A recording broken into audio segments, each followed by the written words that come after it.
সালমান খান ও শাহরুখ খান নাকি মারা যাবেন ৬৭ বছর বয়সে। দোস্ত শুধু কি তাই, এই জ্যোতিষী আরো দাবি করেন সালমান খান নাকি তিলে তিলে শেষ হয়ে যাবে। দোস্ত জ্যোতিষী বলেন ২১ সালে মারা যাবেন শাহরুখ ও সালমান। এন্ড সেকেন্ড নিউজটি থাকবে দোস্ত, ফিনালে নিউজিল্যান্ডকে হারিয়ে চ্যাম্পিয়ন্স ট্রফির খেতাব জিতেছে টিম ইন্ডিয়া। দুবাইয়ে বিশ্ব একাদশ বনাম ভারত ম্যাচ অনুষ্ঠিত হবে, আর এই ম্যাচটি নিয়ে বিশাল একটি মন্তব্য করলেন শহীদ আফ্রিদি। তো নিউজ দুইটি জানতে আশা করি ভিডিওটি সম্পূর্ণ দেখবেন।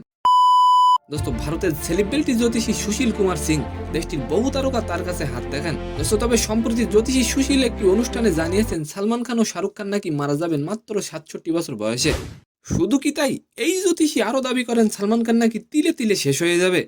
सलमान खान के लिए ये समय लगातार खराब है। দোস্ত আপনি অবশ্যই কমেন্ট করে যাবেন যে এই জ্যোতিষীর কথা সত্যিই নাকি মিথ্যা। দোস্ত সম্প্রতি সিদ্ধার্থ কাননের পডকাস্টে এসে সুশীল কুমার বলেন শাহরুখ খানের সময় এখন ঠিক চলছে, देखिए शाहरुख खान का समय तो ठीक चल रहा है। বাট ২৫, ২৬, ২৭ সাল সালমানের খুব খারাপ যাবে। 25, 26, 27 सब खराब चल रहा है। দোস্ত তিনি আরো বলেন তারা দুইজনেই নাকি একই সালে মারা যাবেন। জ্যোতিষী বলেন তাদের কোষ্ঠী বিচার করেই নাকি তিনি এরকমই ইঙ্গিত পেয়েছেন।